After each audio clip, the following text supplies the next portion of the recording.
Hello दोस्तों, good morning. स्वागत है एक बार फिर से आप सभी का सलोनी क्वेस्ट में। साथियों, आज है 30 अगस्त और आज की वीडियो में हम लोग बात करेंगे 30 अगस्त 2025 के most important daily current affairs के क्वेश्चन के बारे में। शुरुआत करते हैं। जैसा कि आज 30 अगस्त है, हमारा आज का पहला क्वेश्चन है। पहला क्वेश्चन हमारा, अगस्त 2025 में केंद्रीय मंत्रिमंडल ने प्रधानमंत्री स्ट्रीट वेंडर्स आत्मनिर्भर निधि या कहें पीएम स्वनिधि योजना की समय सीमा को कब तक के लिए बढ़ाया है। तो अभी जैसा कि केंद्रीय मंत्रिमंडल ने इसको मंजूरी दी हुई है। पीएम स्वनिधि योजना या कहे कि पीएम या प्रधानमंत्री स्ट्रीट वेंडर आत्मनिर्भर निधि योजना, इसका फुल फॉर्म अगर पूछा जाता है तो इसको नोट डाउन कर लीजिए आप। ये योजना जून 2020 में कोविड टाइम पर शुरू की गई थी और उस टाइम पर जो रेली पटरी वाले जो स्ट्रीट वेंडर्स होते हैं ना, इन लोग को मतलब पैसों से वित्तीय मदद के देने के लिए, आर्थिक लोन प्रोवाइड कराने के लिए, पैसों के लिए ये शुरू की गई थी योजना। लेकिन अच्छा चल गई, काफी इसका रिस्पॉन्स देखने को मिला तो सरकार ने इसको कंटिन्यू कर दिया। तो अभी 5 साल के लिए लगभग और बढ़ा दिया गया है और ये अब 31 मार्च 2030 तक रहेगी। कहा जा रहा है ये अब 31 मार्च 2030 तक, या कि कहें कि आप कहो कि क्योंकि अब 1 अप्रैल 2030 में शुरू हो जाएगा नेक्स्ट वाला फाइनल जो फाइनेंशियल होगा ना ईयर, तो 31 मार्च 2030 तक की फाइनेंशियल ईयर तक का इनको दे दिया गया है, बढ़ा दिया गया है। अब टाइम पीरियड बढ़ाया गया है तो इसके तहत होगा क्या, 3 चरण में ये लोन प्रोवाइड किए जाते हैं, 1, 10, 15, 25। फिर उसके बाद 500 का जो स्ट्रीट वेंडर जो होते हैं, पटरी वाले होते हैं, उनको दिया जाता है। तो इसमें और कहा जा रहा है कि 1.15 करोड़ से अधिक जो इनको लाभार्थी होंगे, 50 लाख नए लाभार्थी अब इसको बढ़ाने में और भी लोग जुड़ने की उम्मीद होती है। सरकार कुल इस पर 7,332 करोड़ का प्रावधान रखी हुई है और खर्च करने के लिए, जैसा कि इसको सबसे ज्यादा फुल फॉर्म ही पूछा जाता है, ये बात आप ध्यान रखना। कब शुरू हुआ था ये भी पूछा जाएगा आपसे क्वेश्चन, तो ये भी आपको बता देना है। केंद्रीय 30 अक्टूबर से कहां पर फिडे विश्व कप 2025 का आयोजन किया गया है, ये आयोजन की बात हो रही है। तो देखिए, ये विश्व कप गोवा में होने वाला है और अब इसकी मेजबानी पाया हुआ है कौन, गोवा। गोवा में 30 अक्टूबर से ये शुरू होगा। गोवा चेस का ये होता है। वैसे आपको हम बता दें कि चेस का ये टूर्नामेंट होता है। भारत में चेस के आप देख रहे हो लगातार जबरदस्त खिलाड़ी आ रहे हैं, दुनिया के जो सबसे टॉप के प्लेयर हैं उनको हरा रहे हैं लगातार। तो 30 अक्टूबर से 27 नवंबर तक भारत में आयोजित हो रहा है। ऐसे में भारत में ये आयोजित किया जा रहा है, जैसा कि अब अक्टूबर ये गोवा का है। गोवा आप जानते हो, गोवा की राजधानी पणजी है। ये अपना भारत का सबसे छोटा राज्य है क्षेत्रफल की दृष्टि से। अब हो सकता है कि अच्छे और रिस्पांस आए इस बार, इसका कई विजेता भारत से और निकले। खैर 90 से ज्यादा देशों के जो 206 शीर्ष खिलाड़ी हैं इसमें पार्टिसिपेट कर रहे हैं। पुरस्कार जो होगा वो राशि होगी $20 लाख, लगभग 16 करोड़ की थी।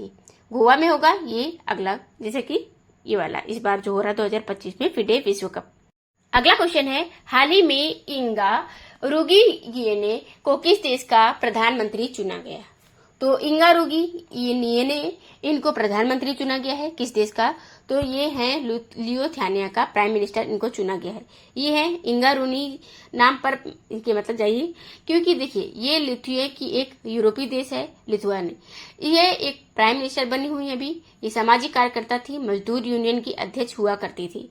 अब इनको नियुक्त कर दिया गया है यहाँ पर संसद के द्वारा प्रधानमंत्री, और ये सोशल डेमोक्रेट थी और पूर्व मजदूर नेता थी। लिथुआई ट्रेड यूनियन महासंघ की अध्यक्ष रह चुकी हैं। लिथुआनी की बात करें तो अगर आप इसकी करेंसी जानो तो यूरो होती है, यूरोपियन यूनियन का एक सदस्य है और विल्नियस इसकी राजधानी होती है। मैप में अगर आप देखोगे, लोकेशन वाला जो वर्ल्ड मैप आप देखते हो ना अपना, तो उसमें इंडिया तो आप देखोगे, इंडिया तो आप जानते हो कहाँ पे, वहां से आप जाओगे यूरोप में जानते हो तो आप देखोगे ये बड़ा देश है रसिया अपना। तो देखो जो अपना फ्रेंड है रेड कलर है ना, तो वहां पर आपको रसिया के बगल में यूक्रेन दिखेगा, जिससे यूक्रेन वार चल रहा है, आप देख रहे हो। यूक्रेन का वार तो आप देख ही रहे हो। इसी बगल में आप देखोगे बेलारूस, लिथुआनी और लातविया, इस्टोनिया, ये सब वगैरह है। अब सबसे ज्यादा थ्रेट जो है ना, ये इन्हीं देशों को बीच में है। हालांकि अब ये लोग नाटो का भी मेंबर हैं, तो इसीलिए इस पर अटैक नहीं करता है रसिया, और शायद इसी वजह से इनको बनाया गया है प्राइम मिनिस्टर की कोई दिक्कत नहीं आए, बिना दिया जाए इनको, नहीं तो फिर पुतिन सबसे पहले अटैक तो यही करते। हाल ही में राष्ट्रपति ने किस न्यायमूर्ति को सर्वोच्च न्यायालय से पदोन्नत किया है। तो अब न्यायमूर्ति जिसे की बात करें, सर्वोच्च न्यायालय में पदोन्नत किया गया है। राष्ट्रपति द्रौपदी मुर्मू जी ने जस्टिस विपुल एम पंचोली और कहें कि जस्टिस आलोक आराध्य इन दोनों को सुप्रीम कोर्ट में प्रमोट किया हुआ है। ये दोनों अपने अपने हाई कोर्ट में चीफ जस्टिस हुआ करते थे। और विपुल एम पंचोली जो ये थे पटना हाई कोर्ट के चीफ जस्टिस थे पहले। आलोक आराध्य की बात करें तो ये महाराष्ट्र हाई कोर्ट के चीफ जस्टिस थे। इन दोनों को प्रमोट करके सुप्रीम कोर्ट में जब बनाया गया है जज, सुप्रीम कोर्ट में आप जानते हो टोटल 34 जजेस सकते हैं, मतलब 34। इसको 34 को आप ऐसे भी लिख सकते हो कि जैसे कि 33+1 मतलब 33+1, क्योंकि इनकी जो पूरी स्ट्रेंथ होती है सुप्रीम कोर्ट में, ये क्वेश्चन बनता भी है कि कितने जज होते हैं। तो सुप्रीम कोर्ट में ये बताना है कि 33+1 होते हैं। एक जो होता है ये चीफ जस्टिस ऑफ इंडिया होता है, बाकी 33 जज होते हैं समय समय पर इनका अपना, जब क्योंकि आप जानते हो एज के बाद कार्यकाल पूरा हो जाता है इनका टाइम पीरियड, तो जैसे जैसे कार्यकाल पूरा होता है रिटायर भी हो जाया करते हैं। और इन 33 में अक्सर 1, 2, 1, 2, 3, 4 सीट खाली रह जाती है। तो सब सीट खाली होती हैं तो फिर बुला लिया जाता है, मतलब इन लोग को ऐड किया जाता है और प्रमोट करके यहाँ पर बना दिया जाता है। तो अभी जब इन दोनों को प्रमोट करके बनाया गया तो अब स्ट्रेंथ पूरी हो गई है 34 की, यानी एक बार सुप्रीम कोर्ट फिर से सभी जजों से भर चुका है। अब आप सोचोगे इतने जज होते हैं फिर भी मुकदमे इतने पेंडिंग क्यों रहते हैं? तो अपने यहाँ जानते हो ये इंडिया है, इंडिया में सब कुछ होता है। मतलब मामला होता है तो पहले तो मजिस्ट्रेट लेवल पर होगा, फिर डिसीजन आता है, फिर जाते हैं हाई कोर्ट, फिर हाई कोर्ट के बाद फिर नहीं मानेंगे जाएंगे सुप्रीम कोर्ट, फिर सुप्रीम कोर्ट का जो डिसीजन होगा फिर भी नहीं मानेंगे, कहेंगे इसको अपने बेंच पर भेजो। तो वहीं पर जो बेंच पर भेजा जाता है ना, वहीं ऐसे ही जजों के बाद बीच में भेजा जाता है, यानी एक जज ने फैसला सुनाया तो उसके ऊपर बेंच पर भेजा जाएगा, 3 जज ने किया तो फिर उसके ऊपर बेंच जाएगा, 5 बेंच की जज पर जाएगा, फिर बहुत बड़ा मुद्दा है तो 7वें बेंच पे ऊपर जाता है, जज के बेंच पर चला जाएगा, तो वहां से फैसला आएगा। ऑर्डर इसलिए रखा जाता है जिससे डिसीजन जो है उसमें कम से कम जिसका बहुमत रहे उसका डिसीजन मान लिया जाए, ये होता है। खैर ये तो बात की बात है, हम लोग आ जाते हैं टॉपिक पर। तो आप जानते हो, आपको सब कुछ बता दिया हमने। बॉम्बे हाई कोर्ट से न्यायमूर्ति आलोक आराध्य और पटना हाई कोर्ट से विपुल पंचोली दोनों को प्रमोट किया गया है। राष्ट्रपति ही नियुक्त करता है, ये बात आपको ध्यान रखना है। कोलेजियम जो होता है ये सजेस्ट करता है नाम की हमारी तरफ से इनको बना देना चाहिए। राष्ट्रपति मुहर लगाते हैं, स्टैंप राष्ट्रपति ही नियुक्त करते हैं और इस्तीफा भी ये अपना राष्ट्रपति को ही देते हैं। अगला क्वेश्चन है, निम्न में से किस व्यक्ति की जयंती पर, मतलब इनकी जयंती पर, जन्म दिवस पर प्रत्येक वर्ष जो हर साल 29 अगस्त को राष्ट्रीय खेल दिवस मनाया जाता है? क्वेश्चन ये पूछा गया है। आप जानते हो कि 29 अगस्त को राष्ट्रीय खेल दिवस मनाया जाता है, ये कल मनाया गया है मेजर ध्यानचंद की जयंती पर। मेजर ध्यानचंद जिन्हें हॉकी का जादूगर भी कहा जाता है, और इनकी जयंती के मतलब जन्मदिन के अवसर पर इनको डेडिकेट करने के लिए हम लोग राष्ट्रीय खेल दिवस मनाते हैं पूरे भारत भर में। 29 अगस्त को मनाया जाता है। अच्छा, इसी दिन राष्ट्रीय खेल पुरस्कार भी दिए जाते हैं। अब किसको किसको खेल पुरस्कार मिलेंगे वो हम आपको बताएंगे कि डॉक्टर मनसुख मंडाविया जो कि वर्तमान में खेल और युवा मामलों के मंत्री हैं, ये बात आपको ध्यान रखना है। 29 अगस्त राष्ट्रीय खेल दिवस मनाया जाता है। हाल ही में जारी एडीआर रिपोर्ट के अनुसार भारत के सबसे धनी मुख्यमंत्री सीएम कौन बने हैं? तो अब फिर से धनी मुख्यमंत्री की बात आई है। शायद पिछली बार आपको याद ही हो कि बहुत इंपॉर्टेंट रिपोर्ट होती है। भारत के सबसे टॉप रिच जो होते हैं ना, अमीर मुख्यमंत्रियों की लिस्ट, भारत के सबसे क्रिमिनल टाइप वाले, या कहें कि जिनके ऊपर सबसे ज्यादा आपराधिक मामले दर्ज हैं, इनके इस टाइप के वाले मुख्यमंत्रियों की एक रिपोर्ट तैयार की गई है, एडीआर। एडीआर जब आप जानते हो ये हर साल ऐसी रिपोर्ट जारी करता है, तो इस साल की रिपोर्ट इसने पब्लिश कर दी है। और इसके अनुसार अब इस बार कौन बने हैं सबसे अमीर मुख्यमंत्री? चंद्रबाबू नायडू बन गए। हालांकि इससे पहले आंध्र प्रदेश के जो सीएम जो थे जगन मोहन रेड्डी, वो सबसे धनी मुख्यमंत्री थे।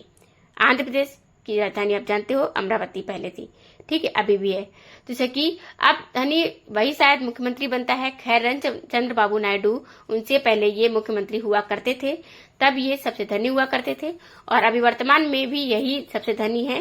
कारण ये है कि इनके रिश्तेदार, नातेदार, चाचा, फूफा, ताऊ, जितने भी रिलेटिव हैं सब के सब इंडस्ट्री में रहते हैं, तेलुगु इंडस्ट्री में, तो पैसा बहुत ज्यादा होता है इन लोगों के पास। और ये फिलहाल यहाँ के सीएम हैं वर्तमान में आंध्र प्रदेश की। ये एडीआर रिपोर्ट जारी की गई है। इसमें कहाँ से डाटा लिया गया है? तो डेटा की बात करें तो क्या जाकर ईडी की रेड पड़ी थी तब जांच हुई थी, वहां लोग डाटा लेते हैं। चुनाव आयोग में हलफनामा जमा किया जाता है उसका। जब भी इलेक्शन होता है तो आप जानते हो कोई भी नेता होता है उसके पास कितनी चल और अचल संपत्तियां हैं, उसका हलफनामा जमा हुआ करता है चुनाव आयोग के पास। तो वही डाटा कलेक्ट करके एडीआर अपनी रिपोर्ट तैयार करती है।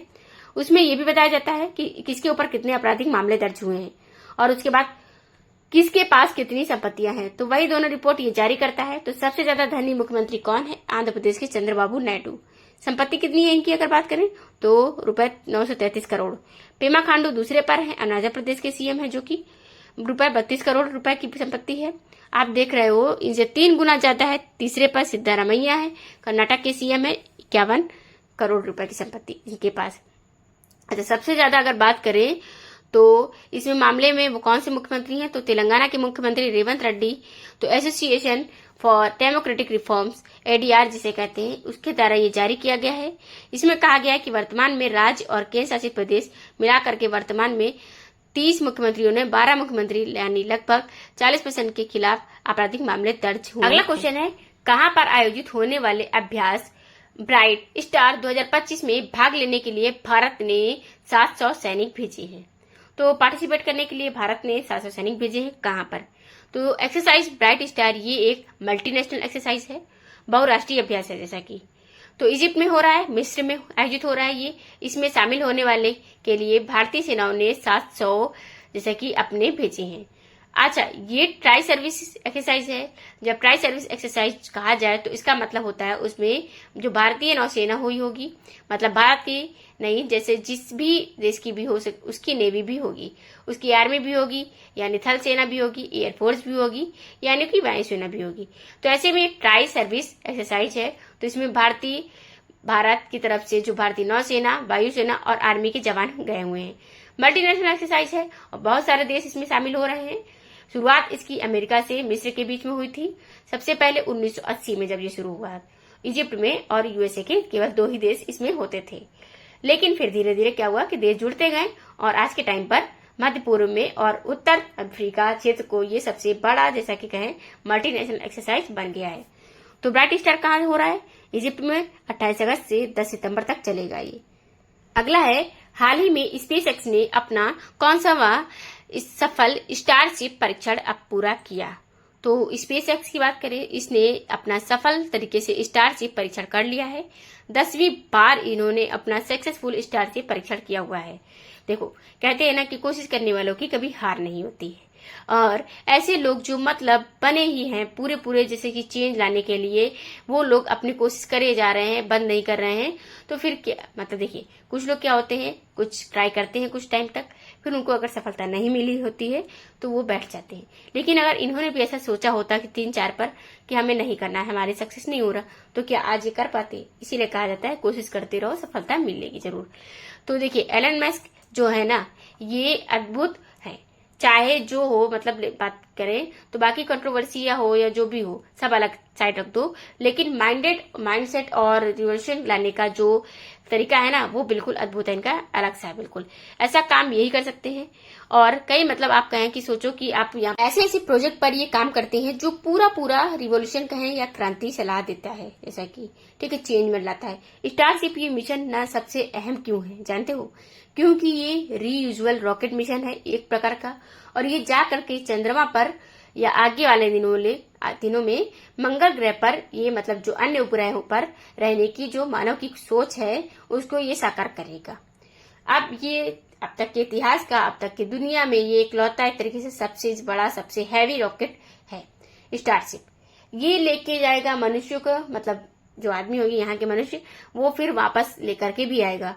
तो रीयूजुअल रॉकेट है, बार बार फेल हो जा रहा था, कई बार इसकी वीडियोस वगैरह वायरल हो रही थी, लेकिन लास्ट में 10वें परीक्षण में जा करके सक्सेसफुली इसकी लैंडिंग करी हुई है पैसिफिक ओशियन में। तो इस बार का 10वां जैसे कि प्रक्षेपण इसका सक्सेसफुल हो चुका है, और ये पूरी तरीके से रीयूजुअल लॉन्च सिस्टम है, फुल तरीके से हो जाएगा और पूरी तरीके से आता है। स्टार बेस से इन्होंने इसे लॉन्च किया था टेक्सास में जो स्थित है। अब इससे जो 2027 में नासा का आर्टेमिस 3 चंद्र मिशन लॉन्च होने वाला है, जिसके तहत वो फिर से कोशिश कर रहा है कि चंद्रमा पर लैंड करके उसको ये साकार करेगा। आर्टेमिस मिशन, अब देखो, अब हमें तो ये नहीं समझ में आता है कि अगर ये लोग आर्टेमिस मिशन जो है अब लेकर के इसको ऐसा प्रयोग कर रहे हैं, तो कैसे नील आर्मस्ट्रांग जाकर के वापस आए थे? ये गलत आज तक सस्पेंस बना हुआ है। स्पेसएक्स के बारे में आप जानते हो, उसके मालिक एलन मस्क हैं। 2002 में स्थापित हुई थी ये कंपनी। कहाँ? अगला क्वेश्चन है, हाल ही में किस बैंक ने एस कृष्णन को अपना नया जो अध्यक्ष है नियुक्त किया हुआ है? तो अध्यक्ष नियुक्त किए गए हैं, एस कृष्णन बन गए हैं जम्मू कश्मीर बैंक के नए अध्यक्ष। जम्मू एंड कश्मीर बैंक है, इन्होंने आरबीआई से मंजूरी लेने के बाद इनको एक तरीके से एस कृष्णन को नियुक्त किया गया है और अपना नया गैर कार्यकारी अध्यक्ष, और ये अब 26 मार्च 2028 तक इसके अध्यक्ष रहेंगे। जम्मू एंड कश्मीर बैंक ने इनको नियुक्त किया हुआ है। इनके एक्सपीरियंस को देखते हुए 40 साल से ज्यादा इनका एक्सपीरियंस है। इससे पहले पंजाब सिंध बैंक के और तमिलनाडु मर्केंटाइल बैंक के एमडी और सीईओ रह चुके हैं। वैसे जम्मू एंड कश्मीर बैंक की बात करें तो इनकी स्थापना 1938 में हुई थी। संस्थापक की बात करें कौन थे, तो महाराजा हरि सिंह, वही वाले 370 वाले। मुख्यालय इसका श्रीनगर में है। लास्ट क्वेश्चन हमारा, नीरज चोपड़ा ने डायमंड लीग फाइनल 2025 में कौन सा मेडल जीता? तो साथियों, कल देर रात, जैसे हम आपको बता दें, ये 11 परसों रात को 11 बजे के आसपास में इनका फाइनल हुआ था और ये एक निराशा हाथ लगी कि नीरज चोपड़ा चूक गए थे गोल्ड से। नीरज चोपड़ा को सिल्वर से इस बार भी संतोष करना पड़ा है। नीरज चोपड़ा लगातार तीसरी बार ये सिल्वर डायमंड जीते हैं। डायमंड लीग में पिछले 3 बार से ये सिल्वर जीतते आ रहे हैं। लास्ट बार 2022 में ये गोल्ड जीते थे, 2022 में गोल्ड जीते थे, फिर 2023 में सिल्वर हुआ इनका, 2024 में भी सिल्वर और 2025 में भी इस बार सिल्वर आ गया है। तो 1 गोल्ड 3 सिल्वर इनके हुए हैं, लगातार तीसरी बार ये सिल्वर जीते हुए हैं। तो गोल्ड कौन जीता? गोल्ड वही फिर से जर्मन वाला लड़का, जिसे कहें कि जूलियन वेबर ने इनकी तगड़ी टक्कर रहती है। तो जूलियन वेबर 91.51 मीटर का थ्रो किए, वो जीत गए हैं गोल्ड, और ये 85.01 मीटर का बेस्ट थ्रो इनका रहा। काफी कम रहा, लेकिन इन्होंने सिल्वर मेडल पर कब्जा जमाया आखिर में। स्विट्जरलैंड के ज्यूरिख शहर में ये आयोजित हुआ था। नीरज चोपड़ा गोल्डन बॉय, जो आप जानते हो, 2 ओलंपिक मेडल में इनके नाम है, 1 गोल्ड और 1 सिल्वर। तो ये थे साथियों आज की टॉप 10 करंट अफेयर्स के क्वेश्चन। आई होप आपको वीडियो पसंद आई होगी, वीडियो इंटरेस्टिंग लगी होगी, काफी इन्फॉर्मेटिव लगी होगी। अगर आपको एक्सप्लेनेशन पसंद आता है तो वीडियो को लाइक कीजिए, शेयर कीजिए। पीडीएफ आपको टेलीग्राम चैनल पर मिल जाएगा, वहां से आप डाउनलोड कीजिए। ये ध्यान दीजिए कि आप कितना इंपॉर्टेंट यहाँ पर अपडेट होता है, या करंट अफेयर जैसा कि डेली करंट अफेयर रहते हैं, उसमें डिटेल में आपको पीडीएफ मिलेगी। टेलीग्राम चैनल डिस्क्रिप्शन बॉक्स में लिंक मिल जाएगी, वहां से आप ज्वाइन कर सकते हैं सलोनी क्वेस्ट सर्च करके। तो जैसे कि आज का हमारा क्वेश्चन है, भारतीय क्रिकेट कंट्रोल बोर्ड बीसीसीआई ने वर्तमान सचिव कौन है? अभी प्रेजेंट में कौन सचिव है भारतीय क्रिकेट बोर्ड के, बीसीसीआई के? तो ये आपको कमेंट बॉक्स में कमेंट करके आंसर बताना है आपका। Thank you for the watching.